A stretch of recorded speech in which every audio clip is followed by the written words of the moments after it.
For our Terra Incognita report this week, we looked at the kind of interesting historical parallels between Barack Obama and Jimmy Carter. A lot of people have pursued this in the past. Both of them very cool, calculating characters. Obama, the lawyer; Carter, the nuclear engineer. Both were accused of coming from nowhere. Both have been accused of being, in effect, too smart for the job.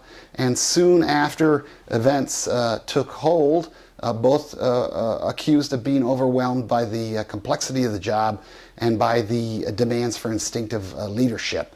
And yet, the larger parallels in terms of historical timing to us are even more fascinating. Think back, you have Nixon, you have Vietnam, you have Carter basically as the mea culpa for that very tumultuous, nightmarish period in American political history. At the same time, you have the rising Soviet threat, you have economic malaise, as Carter labeled it, and that gets you the transformational figure of Reagan, who comes along in the 1980 election. Flash forward, you have Bush, a very Nixonian sort of president, very divisive. His version of Vietnam, Afghanistan, Iraq. You get Obama coming out of nowhere in 2008.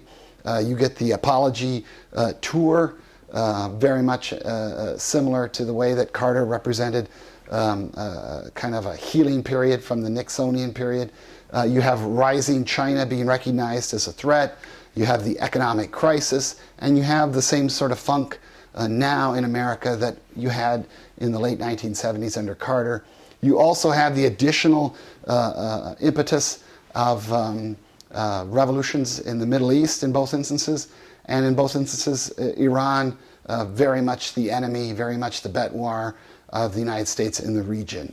But here's where all the historical paradigms shift a bit, and Obama gets frankly quite luckier than Carter, who has to deal with a different sort of revolutionary unfolding in sub-Saharan Africa, the fall of the Portuguese Empire, and the Russians moving in terms of support for countries of socialist orientation.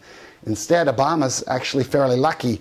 The tide seems to be turning more in the direction of the West with these 2.0 revolutions in North Africa, potentially in the Persian Gulf.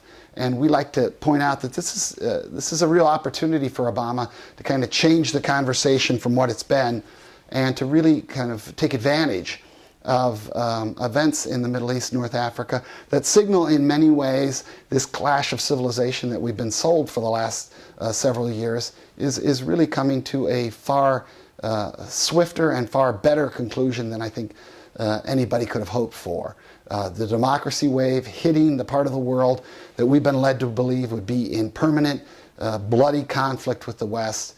And yet that doesn't guarantee, if you look at Obama's political prospects, any more of a victory in 2012 than it did for George Bush to have his democracy wave in Eastern Europe in 1989. He too lost in 1992 because of the economic funk that persisted.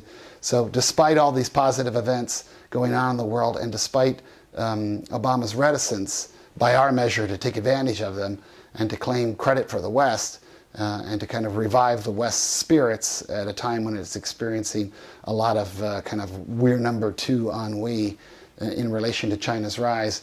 The economics tends to determine things, and that only points out our larger theme that we like to cite time and time again.